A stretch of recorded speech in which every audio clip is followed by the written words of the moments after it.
آپ اس طرح مبتدا بنا سکتے ہیں حاضہ کو، یعنی کہ صرف حاضہ لیا اور اس کے بعد خبر نکرہ لے لی تو یہ جملہ پورا بن جائے گا، حاضہ کتاب، حاضہ یہاں پہ براہ راست مبتدا بن جائے گا اور کتاب یہاں پہ براہ راست جو ہے خبر بن جائے گی۔ لیکن جب آپ حاضہ کے ساتھ کوئی ایسا اسم لائیں گے جو معرفہ ہو تو اس ٹائم پہ کیا کہیں گے؟ حاضہ طالب، حاضہ مبتدا ہوگا، لیکن کس طرح؟ حاضہ اسم اشارہ، الطالب مشار الیہ، اور اس کے بعد جو اس کی خبر ہوگی مجتہد، وہ اس کی الگ سے خبر کہلائی جائے گی۔ تو یہ کون کون سے اسماء اشارہ ہے؟ تو یہاں پہ آپ اپنے اس پہ دیکھ سکتے ہیں کہ مفرد کے لیے حاضہ، حاضی مؤنث کے لیے، حاضان مثنی مذکر کے لیے، ہاتان یہ مثنی مؤنث کے لیے مبتدا بن سکتے ہیں۔ پھر اس طرح ہؤلاء جو ہے یہ جمع مذکر مؤنث دونوں کے لیے مبتدا بن سکتے ہیں۔ پھر بعید میں ذالک، تلک، ذانک، تانک، اولئک، یہ سب جو ہے مبتدا بننے کی حیثیت رکھتے ہیں، ان کی صلاحیت ہے کہ یہ مبتدا بنے، کب؟ جب یہ جملے کے شروع میں آئے۔ اور یہ یاد رکھیں کہ یہ ہمیشہ مبتدا نہیں بن سکتے، مفعول بھی بن سکتے ہیں۔ رأیت حاذا، تو یہاں پہ حاذا مبتدا نہیں ہوگا، یہاں پہ یہ بات ہے کہ جب آپ حاذا کو شروع جملے میں استعمال کریں گے وہاں پہ حاذا مبتدا بن سکتا ہے۔ پھر آپ آگے دیکھیں، یہ وہی پیٹرن ہے جو النحو الواضح میں ہے، اس پیٹرن کو فالو کرتے ہوئے اس کو ہم نے ترتیب اس طرح دیا ہے کہ اقرأ الامثلہ الآتیہ، یہاں پہ تمام مثالوں کو آپ دیکھیں اور اس کو سمجھنے کی کوشش کریں۔ پہلی مثال کیا ہے؟ ھذا کتاب، دوسری مثال ہے ھذہ مدرسۃ۔ تو یہاں پہ آپ اسمی اشاروں کو اکارڈنگلی لائیں گے ناؤن کے، یعنی کہ اگر ناؤن جو ہے اسم اگر مذکر ہے تو ھذا مذکر آئے گا، اگر اسم جو ہے مؤنث ہے تو آپ اکارڈنگلی اسم اشارہ کو بھی مؤنث لائیں گے، مثنیٰ ہوگا تو آپ بھی اسم اشارہ کو مثنیٰ لائیں گے، جمع ہوگا تو آپ جمع لائیں گے۔ بعید کے لیے یاد لانا تو اس کے لیے ذالک اور تلک استعمال کریں گے آپ، جیسے کہ ذالک رجل صالح، تلک شجرۃ مثمرۃ، هؤلاء طلاب مجتهدون، هذا الطالب مجتهد، اولئک علماء مخلصون، تلک المدرسة كبيرة۔ اب یہاں پہ اس کی بحث کو دیکھیں، تأمل الجمل السابقة تجد ان كل جملة ابتدأت باسم اشارة وهو هذا، هذه، ذلك، تلك، هؤلاء، اولئك، ولما وقع اسم اشارة في اول الجملة كان مبتدأ في الجمل الاولى عقب اسم الاشارة اسم نكرة فكان هو الخبر. اما في الجملتين هذا الطالب مجتهد وتلك المدرسة كبيرة فقد جاء بعد اسم الاشارة اسم معرفة وهو المشار اليه ثم جاء الخبر بعده۔ اور اس کے بعد اس تفصیل کو آپ یوں سمجھ سکتے ہیں کہ اعراب کے اعتبار سے، یعنی کہ اس کے اعراب جو ہے، اس کی ترکیب جو ہے وہ اس طرح ہوگی کہ ھذا یہاں پہ جو ہے ھذا اسم اشارہ فی محل رفع مبتدأ، یعنی کہ یہاں پہ ھذا کیا ہے؟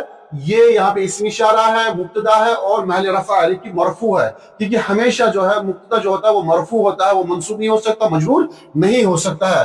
کتابن کیا ہے؟ کتابن خبر ہے، مرفوع ہے۔ اور اسی طرح جو ہے ھذا الطالب مجتہد، یہاں پہ تھوڑی سی آپ ہلکا سا جو شروع میں نے کہا تھا ہلکا سا فرق پائیں گے، ھذا یہاں پہ اسم اشارہ ہے اور الطالب کیا ہے؟ مشار الیہ ہے، اور یہ دونوں جو ہے مرفوع ہے اور مرفوع بنتے ہوئے یہ مبتدا ہوں گے اور اس کے بعد جو ہے مجتہد اس کی خبر ہوگی۔ الطالب یہاں پہ کیا ہے؟ مشار الیہ ہے، اسم اشارہ اور مشار الیہ مل کر یہ دونوں مبتدا بنیں گے اور مجتہد اس کی خبر ہوگی۔ پھر آگے دیکھیں آپ، قاعدہ کیا ہے، اصول کیا ہے، رول کیا ہے اس کا، کہ اذا وقع اسم الاشارہ فی اول الجملة اسمیہ کان مبتدا فإن جاء بعده اسم نکرة فهو الخبر وإن جاء بعده اسم معرفة فهو المشار إليه ويأتي الخبر بعده۔ یعنی کہ جب آپ اسمی اشارہ شروع میں جملے کے بالکل شروع میں استعمال کرتے ہیں، اگر اس کے بعد آپ براہ راست کوئی خبر لاتے ہیں جو نکرہ ہو تو وہاں پہ براہ راست آپ اسمی اشارہ کو مبتدا کہیں گے اور خبر کو خبر کہیں گے۔ لیکن اگر اسمی اشارہ کے بعد آپ کسی ایسے اسم کو لاتے ہیں جو معرفہ ہو تو اس ٹائم پہ آپ ھذا کو اسمی اشارہ اور اس اسم کو مشار الیہ کہیں گے، تو وہ دونوں مل کر کیا ہوگا؟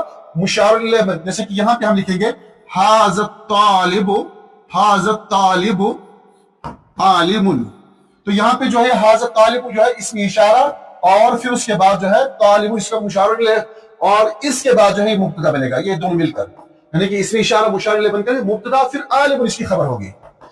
تو اس طرح جو ہے یہ جملے آپ دیکھ سکتے ہیں سارے۔ ذالک الرجل کریم، یہاں پہ دیکھیں آپ اسی ترکیب کو، ذالک یہاں پہ اسمی اشارہ اور الرجل مشار الیہ، یہ دونوں مل کر کے جو مبتدا ہو جائیں گے پھر کریم اس کی خبر ہو جائے گی۔ تلک المدرسۃ، تلک یہاں پہ اسمی اشارہ، مدرسۃ مشار الیہ، اسمی اشارہ مشار الیہ مل کر کے مبتدا ہو جائے گا اور پھر اس کے بعد جو ہے کبیرۃ اس کی خبر ہو جائے گی۔ ہؤلاء طلاب، اسمی اشارہ، الطلاب مشار الیہ، یہ دونوں مل کر کے کیا ہوگا؟ مبتدا ہوگا، پھر اس کے بعد ناجحون اس کی خبر ہوگی۔ اب یہاں پہ آپ کے لیے جو ہے کہ آپ ہوم ورک کے طور پہ یہاں پہ یہ جملہ دیا ہے کہ اجعل كل اسم اشارۃ مبتدا فی جملۃ مفیدہ. ان تمام اسماء اشارہ کے لیے جو آپ خود اپنی کاپی پہ جملہ بنایا، ہاذا کے، ہاذی، ذالک، تلک، ہؤلاء اور اولئک. اسی پیٹرن پہ اس کا آپ پریکٹس کریں تاکہ آپ کے لیے جو ہے یہ آسانی کے ساتھ یاد رہے. اسم اشارہ کیا ہے؟ جس اسم کے ذریعے کسی شخص، چیز یا مقام کی طرف اشارہ کیا جائے اسے اسم اشارہ کہتے ہیں. اسم اشارہ کس کو کہتے ہیں؟ جس اسم کے ذریعے کسی شخص یا چیز یا مقام کی طرف اشارہ کیا جائے اسے اسم اشارہ کہتے ہیں. وہ کون کون سے ہیں؟ وہ ہاذا، ہاذی، ذالک، تلک، ہؤلاء، اولئک، ہاذان، ہاتان وغیرہ وغیرہ ہے. اسم اشارہ کب مبتدا بنتا ہے؟ جب اسم اشارہ جملہ اسمیہ کے شروع میں آئے تو وہ مبتدا بنتا ہے. خلاصہ کلام کیا ہے کہ اسم اشارہ جب جملے کے شروع میں آئے تو مبتدا ہوتا ہے، اس کے بعد اسم نکرہ آئے تو وہ خبر ہوتا ہے، اگر اس کے بعد معرفہ آئے تو وہ مشار الیہ کہلاتا ہے، اور اس کے بعد آنے والا لفظ ہوتی ہے. اب دیکھیں اسی طرح جو ہے یہ تمام الفاظ جو ہے اس طرح ہاذا، ہاذی وغیرہ جو قرآن کریم میں بھی مستعمل ہے، لیکن قرآن کریم میں بھی یہ وارد ہوئے ہیں. جیسے کہ آپ دیکھیں ہاذا صراط مستقیم، آپ دیکھ لیجئے گا، بس یہاں پہ استشہاد کے طور پہ پیش کیا ہے. ہاذا صراط مستقیم، ذالک الکتاب لا ریب فیہ، اور اس طرح تلک آیات الکتاب الحکیم، اور پھر اس طرح اولئک هم المفلحون، هذا القرآن یہدی للتی ہی اقوم. پھر اسی طرح جو هذا یوم ينفع الصادقین صدقهم، هذا یوم ينفع الصادقین صدقهم. تو یہ قرآن کریم کی آیات ہے، اور ان آیات کے ذریعے سے جو ہے بتانا یہ تھا کہ قرآن کریم میں بھی اسم اشارہ استعمال کیا گیا ہے. اللہ تعالیٰ نے اس کا ذکر قرآن کریم میں کیا ہے، یعنی کہ اس اسم کا اشارہ سے کہ ہمارے چینل کو سبسکرائب کریں، اور اگلا سبق انشاءاللہ اسی سلسلے کی اگلی کڑی ہوگی. اگلے لیکچر تک آپ سے جو ہے ودا چاہیں گے. آپ سے التماس ہے کہ ہمارے چینل کو سبسکرائب کریں، اپنے دوستوں کے درمیان جو ہے عربی زبان کی ترویج کی اور نشر و اشاعت کی اس مہم میں ہمارے معاون بنے. اللہ تعالیٰ ہم سب کا حامی و ناصر ہو. السلام علیکم ورحمۃ اللہ وبرکاتہ. ولنقرأ ولنرتقي وفي الجنة نلتقي ننتظر الحفل العظيم وعدو مولانا الكريم والقرآن ربيع قلبي يصحبني دوما في دربي